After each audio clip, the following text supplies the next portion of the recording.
Hi, everyone. Welcome to the latest installment of our ongoing editorial webinar series, Coffee Talk. Each hour-long information-packed episode, organized by the hardworking folks at Redmond Magazine, features the observations and insights of an independent expert on a wide range of tech industry topics. Many thanks to the underwriting sponsor of this episode, Red Canary, a pioneer of managed detection and response to secure your endpoints, cloud, and whatever comes next. Without their support, this series would not be possible. And thanks to you for joining us. I'm John K. Waters, Editor-in-Chief of the Converge 360 Group of 1105 Media, and I'll be your moderator. Today's topic is, what's attacking your cloud? Top security threats to watch now. And our lead presenter is technologist, creator of compelling content, and senior resultant, Howard M. Cohen. But before we get started, just a bit of housekeeping. This episode is being recorded for later access. Keep an eye out for an email with a link to that recording. It'll be coming your way in the next few days. We'll make some time during the talk for questions. Please feel free to type your questions into the Q&A box at any time. We'll do our best to get to all of them.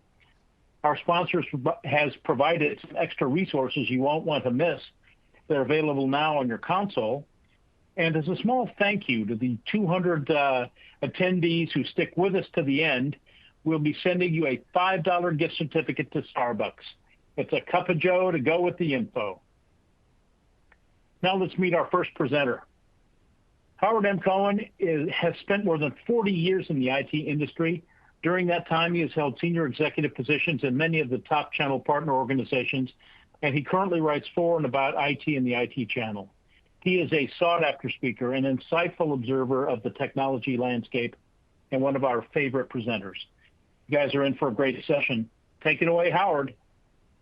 Thank you very much, John, and hello, everybody. Welcome to today's presentation about what's attacking your cloud. Those of you who have been at one of my sessions in the past know that I always like to start with a word of the day. And as you can probably surmise from the artwork, the word of the day today is abstraction. Abstraction. And you may be wondering, of course, what does abstraction have to do with the cloud? Well, if you go back to the original definition of cloud computing, produced and published by the National Institute of Standards and Technology, NIST, it talks about a layer of abstraction that must be created between the user and the underlying technology. Now, this is where the magic comes from, because the user doesn't know or care where everything is coming from. They just focus on and concentrate on doing their work. So the layer of abstraction is very important. Now, for those of you who have not read the definition of cloud computing, it's 4 pages. It's just 4 pages. You can get it from nist.gov. Just search on definition of cloud computing, and you will find it to be a very worthwhile read. It explains what cloud computing really is. In the meantime, what I think we ought to do is get real about cloud. Let's get real about cloud. You may remember back in the early days of cloud, there were these commercials on television about going to the cloud. Everything's in the cloud. And it was as if the cloud was this big, mystic, magical place where, you know, all the magic took place. And the fact of the matter is, this is not what we're talking about when we say cloud. It doesn't look anything like that. Although marketers have worked really hard to plant that vision in our heads, the reality is when we talk about a cloud, it looks more like this. Yes, that's a data center. It's a very large data center. That is the Microsoft mega data center in Dublin, Ireland. And it's huge. As you can imagine, the inside looks kind of like this, rows upon rows of servers and storage and routers and switches and things that go bump in the night. And they're all producing the cloud services that we see. So from now on, when I say cloud, I want you to think data center. But even more than that, I want you to think somebody else's data center, not yours.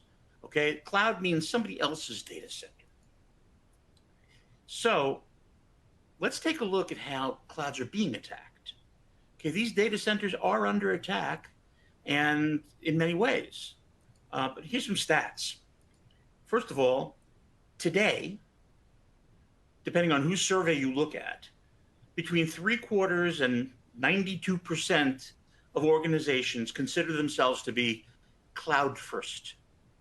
That is to say, if they have something in their on-premise deployment, in their on-premise data center or network closet or what have you, they're not going to replace it anymore. They're going to replace it instead with a cloud service. So they now consider themselves to be cloud first. And it's not surprising that that gives rise to the fact that today, 45% of breaches, at least those that are reported, are cloud-based. People are attacking the cloud, not your on-premise data centers, because there's more people using the cloud, fewer people using on-premise data centers. So 45% next year, my bet is when we do a session like this next year, it'll be more like 2/3, maybe even more. This one's interesting to me. A third of IT decision makers report facing challenges around cloud data privacy and security. My thinking is that the other 2/3 are wrong. they don't know, or they don't want to think, or they want to deny that they're facing challenges, because the proof is in the pudding. 80% of those companies have experienced at least one cloud security incident. It's already happened. So those that are saying they don't have any problems, they've had problems. And I guess the most important stat to recognize is that cloud exploitation in general has doubled over the past year. And I suspect that it's going to be more than doubling next year. So there is a problem. And it's a big problem, and it's a growing problem. When we ask, what are the primary challenges you face, for example, 85% of the people surveyed simply said security. That's our biggest problem. But there are other problems that contribute to the vulnerability of cloud. For example, lack of people. They don't have people to work on the security provisions for their cloud implementations. And given that the last time I looked, there were 4 million available jobs, open job recs for technology people, especially security, and almost 1 million of them are here in the United States, it's really no surprise they don't have people. They can't find them. 81 are concerned about their cloud spend, and there's no surprise there either. The fact is that all the big cloud providers are constantly changing the rates on their various services, and they have lots of services. The fact is, if you're paying X for a service from one of the big hyperscaler cloud providers, and then another one lowers their price below that, and your financial department checks that, that could be career altering. So you've got to constantly be looking at all of the different choices that you have in today's multi-cloud environment. That's why I've always recommended, if you're building a team to manage your cloud utilization, be sure to include a financial expert, a financial manager who can stay on top of that pricing, can stay on top of how well you are controlling your spend, not necessarily reducing it, but controlling it so that there's no wasted spend. Because remember, you still have people who request a resource, you pay for it as long as they're using it, they finish using it, and they don't release it. So as far as the system knows, they're still using it, they're still paying for it, you're still paying for it. You need to buckle down on that and make sure that people are releasing the resources they're finished using when they're finished using them. Governance got included in the list as way up there. People are using the cloud services available to them for the wrong reasons or accessing the wrong data. There's all kinds of malfeasance going on. That has to be controlled as well. Here's a great one, managing software licenses. Here, it's a matter of onboarding and offboarding. Let's say that you onboard a few new people and you dutifully go out and subscribe for each of them to the cloud services you use. Now they all have their own subscriptions. Problem is, last month you offboarded a bunch of people. Either you offboarded them properly, and now their subscription, their licenses are sitting idle, and they could be moved to the new person, and therefore you're buying something you didn't need to buy because you could just use the existing one, or you didn't. You didn't remove their subscription, and they're out there still using it, still accessing all of your cloud services. Talk about a security breach.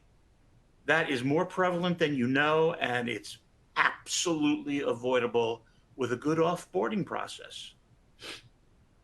Compliance is also huge. And compliance, let's be very clear, compliance does not mean security. Compliance means following the rules set down by some regulatory agency that impact you, that you are liable for. You can be in full compliance and yet not be secure at all. Flip side, you can be as secure as possible and not be in compliance. They're two separate things. They need two separate teams and two separate approaches. Some people are still stuck getting to the cloud, moving their workloads from on-prem to the cloud. It's very easy to build terrible vulnerabilities in when you do it wrong. So it's important to either engage somebody to do it right, get a tool with which you can do it right, or just get somebody trained to do it right. Cloud migration is a big, big vulnerability. And now, of course, as I mentioned earlier, we are managing multi-cloud. Now, if you're out there and you're using a public cloud service and a private cloud service, congratulations, you are amongst those who are using hybrid cloud. That's all it takes. But if you are using a public cloud service from Amazon and another cloud service from Azure, and maybe even another from Google or somebody else, that's multi-cloud, using the same kind of service from multiple different providers. Same with private. If you're using private cloud services from more than one, then you are in a multi-cloud environment, and there's very good reason to be there. As I mentioned earlier, you can shop. They all provide hundreds, maybe even thousands of services now. And you can shop amongst them to see which one works best for you, which one is most cost-effective for you, and there's nothing stopping you from picking the one you want, no matter who it comes from. It's kind of like shopping at department stores. You can go from one to the next in your nearest mall. Well, it's the same is true in multi-cloud. You have choice. You have selection. Okay, so we've looked at the challenges people are facing. And by the way, with multi-cloud, you've also got multi-rules and multi-standards and multi-configurations and multi-idiosyncrasies. You've got to obey 3 different sets of rules if you're buying from all 3 of the big hyperscalers. And that means you have 3 consoles, and that's not easy to manage. It's much easier when you consolidate it down. So recognize that there are great advantages to multi-cloud, but there are also great exposures involved as well. To me, it all starts, the challenges begin with the absence of cloud policies. There are many people today who are using cloud, but have no cloud policies in place to govern how they're using cloud so that their users know what they can and cannot do and how to do the things they want to do. If you think about it, every security measure you've ever put in place had the same purpose, which is to enforce your security policy. Well, if you don't have any policy, then there's nothing to enforce. And that's why it's so crucial. It guides everything else you do to establish your cloud policies right up front. That's the best place to create new attacks, is to just not have policies in place. There are many kinds of attacks that cloud is not immune to. Okay, you may remember back in the earliest days of cloud, maybe a dozen years ago or more, everybody was afraid. Security isn't strong enough. There's no security in the cloud. I can't put my workloads out there. People will steal them and blah, blah, blah. Excuse me. By 2012, a gentleman named Satya Nadella, who at that time was in charge of tools and systems at Microsoft, wasn't yet CEO, announced in a blog post, I believe, that 5 times more people feel safer in the cloud than on premises. 2012. This was the year that they announced Windows Server as the cloud operating system, the cloud OS. And they were right. All the surveys said people feel much more comfortable, much more secure in the cloud. And that's great. That means that the cloud data centers are doing their job. They are investing heavily and protecting themselves. And that is a huge advantage. So, okay, today, 11 years later, the cloud is even more secure. Cloud data centers are amongst the most secure data centers anywhere, because that's the business they're in. And they're all they all have very deep pockets, deeper than ours. So you can trust that. But there are some exploits that cloud is not immune to. For example, ransomware. Ransomware uses human engineering. It attacks the user, not the digital devices. And it gets the user to make a mistake, to click something they really shouldn't have clicked, or to open an attachment they really shouldn't have opened. And what happens then is that the clicking or the opening opens the floodgates to the cybercriminal. And they come right through your user's endpoint into the cloud system and start doing their worst. Which points out to us that it is your endpoint that is the most vulnerable point of entry into the system. So we have to really, really protect those endpoints. So ransomware, you've got to put as much protection in place. Yes, there's behavioral software that will spot people doing the things they shouldn't be doing. It helps. There are filters coming out that look for malformed URLs and whatnot. There's all kinds of stuff. But there's nothing right now that beats user training and ongoing user reorientation. That is crucial. Ransomware. Another one, just like it, malware. Not to say that the cloud providers don't have great malware protection. They do. They have great antivirus. They have great anti-spam, anti-malware, you name it. They don't have worms or Trojans coming in easily. That's for sure. And they're keeping every filter up to date, so they have all the most recent signatures before you do. But again, your endpoint may not have yesterday's signatures. This may be a 0 day for a new signature that just came out. Or there may be signatures out there that your particular protection doesn't protect against. You're more vulnerable than they are, and your endpoint is a doorway in. So you've got to really be paying attention to your malware strategy, your anti-malware strategy, sorry. So if we want to summarize what that all turns into, it really turns into cloud access, right? So we have identity and access management that we want to put in place. The user wants to authenticate themselves into the network, and then they get authorized to use specific resources. That's all great stuff. But the fact is that this is where most of the attackers are going to attack, because they want to gain access into the network. They want to gain access into the cloud services you're using. Your users, no offense here, your users are helping them, or at least some of them are.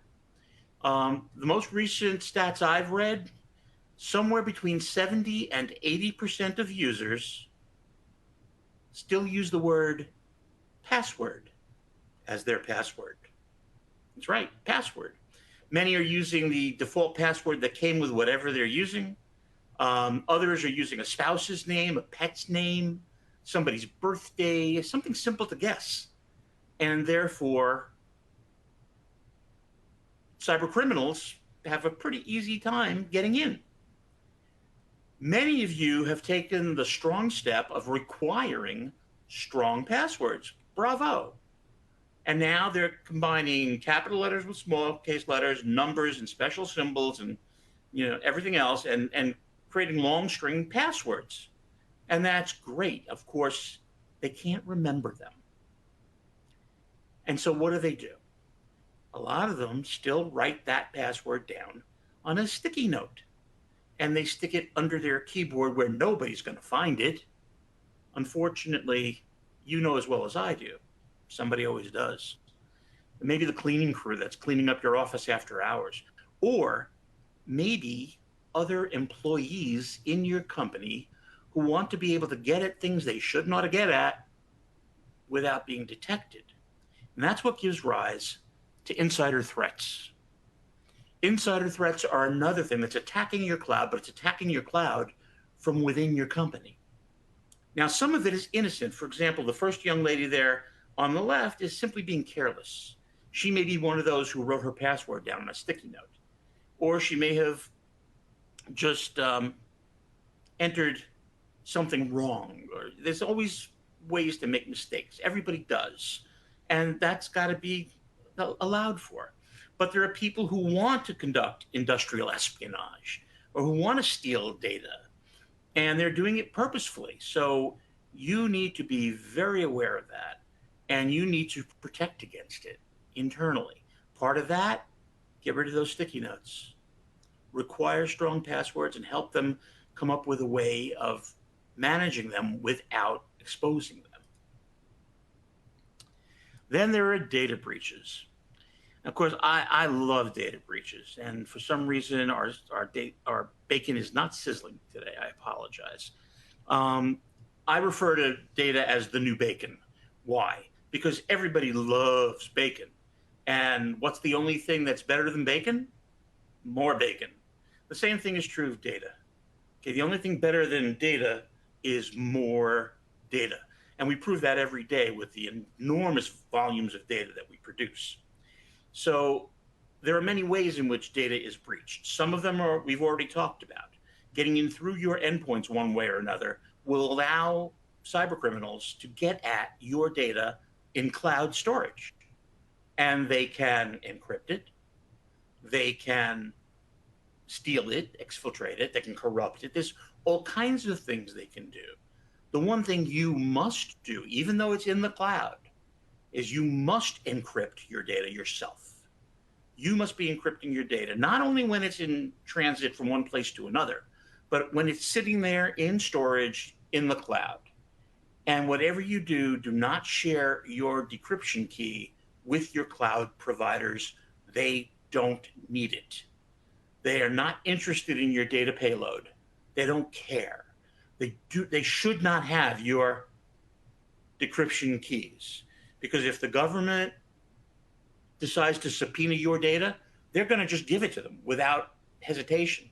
That's in your contract. You acknowledge that they will just answer a subpoena and give your data to them freely. If your data is encrypted, the government still has to come to you and let you know that they want your data. They can't do it behind your back. If you give them the key, they may surrender that as well. So again, protect yourself against data breaches with encryption at least, and way beyond that, protecting your endpoints. It may not be you that they decide to attack. They may decide to attack somebody else along your supply chain. For example, the shipping company you use to bring in and send out products, the manufacturers you use to create the products that you sell, your lawyer, your accountant, any business associate of yours has to be as secure as you are. There are some regulatory acts that require that. And the fact of the matter is you want that, because remember, a supply chain is a chain, and a chain is only as strong as its weakest link. So every link has to be as strong as possible. Otherwise, there's a doorway into your system, and they can compromise your data. We talked earlier, there goes the cloud. Now it's multi-cloud. We're now in a multi-cloud world. And as we discussed earlier, the more clouds you use, the more management responsibility you have. The more management responsibility you have, the more likely it is that you can make mistakes. Again, it goes back to the humans. Be prepared when you decide to go multi-cloud. be well prepared to manage whatever it is you include and incorporate into your cloud system. Many experts tell me that misconfiguration is what they consider to be the most common source of exploits. And again, they're going back to the humans. You know, they put in the wrong IP address. They made the wrong settings. There's so many settings. There's so many different things that do have to be controlled. You want that controlled by your IT department, not by your users. Your users, the only thing they should confront is a self-service portal. That's also specified in the NIST definition of cloud computing. Okay, so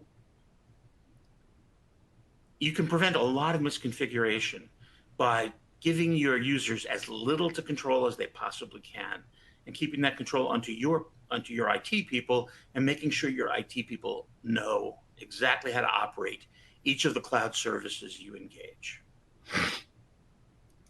And here's one that I find mind-bending, which is the concept of the cloud attack surface. Back in the early days of LANs, local area networks, everybody was in the same building. Everybody was connected to the same cable or the same hub or concentrator, and that was your attack surface. And really, very few people could figure out how to get into it unless you had long lines out there, or you got connected to their new internet when it came out. Today, I challenge anybody to define their attack surface. And the reality is, the internet becomes our attack surface. You know, the same way that they can get in through your supply chain, they may be able to find a way in through your connections across the internet. The edge has become part of your attack surface. If you've got sensors or switches or any other kind of controls out there that you're using IoT to manage, most of those are pretty shabby devices. They're not very well protected, and they are a vulnerability through which smart cybercriminals can enter into your network. So again, it's a good idea to really put some thought and some time into figuring out what is your attack surface, because the more time you spend on it, the more things you're going to find you reveal, you surface, that emerge for you. It's like almost a never-ending challenge to figure out what is your attack surface.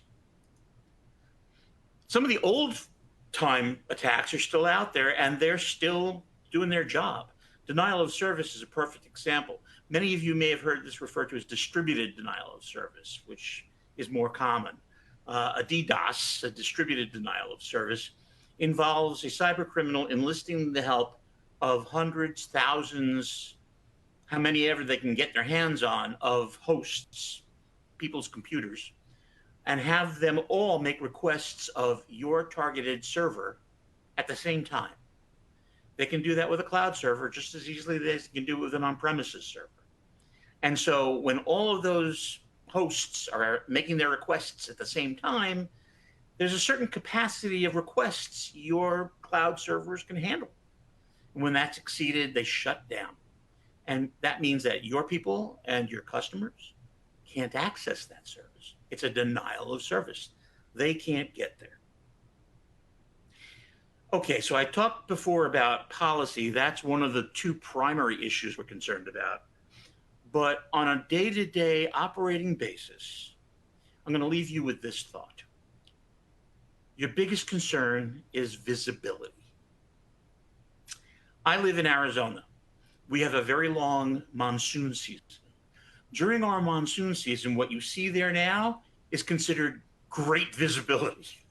It's almost impossible to see your nose in front of your face. And from a networking perspective, it is crucial that you're able to clearly see everything, every user, every device, every application, everything that's happening, every connection, you name it, every cloud. You need to be able to see them on your management console. You need to have thresholds set that will alert you when something exceeds what it's supposed to be doing. That is critical to your ability to effectively manage and secure the network through which you communicate with your cloud services. And anything and everything you can do must be focused on gaining that visibility. Whenever you assess tools to be using with the cloud, always think visibility. Think, does it help me see everything I need to see? And with that, I'm going to thank you for your attention. Hope it was helpful. And John, do we have any questions? We do indeed. Thank you, Howard. I want to remind everyone that you can type your questions into the Q&A box at any time. We'll do our best to get to all of them. Pardon me. So let's start with a question from our... Is Lynn out there? Yes, Lynn is. Always has great questions and our favorite attendee. So we're going to start with that. Lynn is wondering, threat actors. Whoops, it slipped away from me. Threat actors are continually evolving their tactics. What are some of the emerging or evolving cloud security threats that organizations should be aware of and prepared to defend against? Actually, Lynn, it sounds like you didn't watch my presentation this time. That's exactly what we've been talking about. The fact is that, yes, they've been evolving their tactics, but at a given point, I guess it's the categories of attack that just aren't changing anymore. We're not seeing, we're seeing viruses, new virus signatures. We're seeing new Trojans and worms and all kinds of stuff like that. We're seeing new ways to do DDoS attacks. But the categories themselves, I don't see growth there anymore. And so it's really a matter of selecting the right providers to help you with the software that you use and the strategies that you use to be prepared to defend against them. Okay, we had a comment there. How about this one from Shauna, who's wondering, Howard, isn't it true that you need to be concerned about everybody else who's in the same cloud as you? I think that refers to your presentation as well. It does, but it is something that I really didn't talk about much. Before there was cloud, there was an initiative called ASP, which was Application Service Provider, which fell like a lead donut. It was a horrible failure, and a lot of people are still financially recovering from it, even though it was 20 years ago. The idea was to have the server for your application reside in somebody else's data center. Sound familiar? The problem was that the customer ended up, no matter what, paying for the server, no matter where it was. And now they were paying for communication service to get to the server, which was somewhere else. So they got an advantage in rapid response on problems, but it was a much more expensive proposition. That changed when virtualization was introduced. Now, all of a sudden, dozens of customers could share the same server, and they were each paying a fraction of what it cost to have and to operate that server. That's what really launched the cloud, was server virtualization. Today, we talk about the multiple companies that are sharing a physical server using multiple instances of the virtual server. We refer to them as tenants. And everybody is always concerned that data from one tenant could be accessed by another tenant because they're in the same piece of hardware. And I guess physically, if you imagine that, it looks like it, very possible. I still read from time to time people saying that, as far as they can tell, that has never happened. Data has never leaked from one tenant to another tenant. Honestly, I can't assure you that that's true. I have not done that research. I have not gone out. I don't know that they have. I hope they have. But the point is that it's so infrequent as to be almost not to worry about. And honestly, if you are worried about it, encrypt your data. If your data is encrypted, as much of it can leak as happens, and nobody can use it. So if there is a problem, there's a solution. If there isn't a problem, there isn't a problem.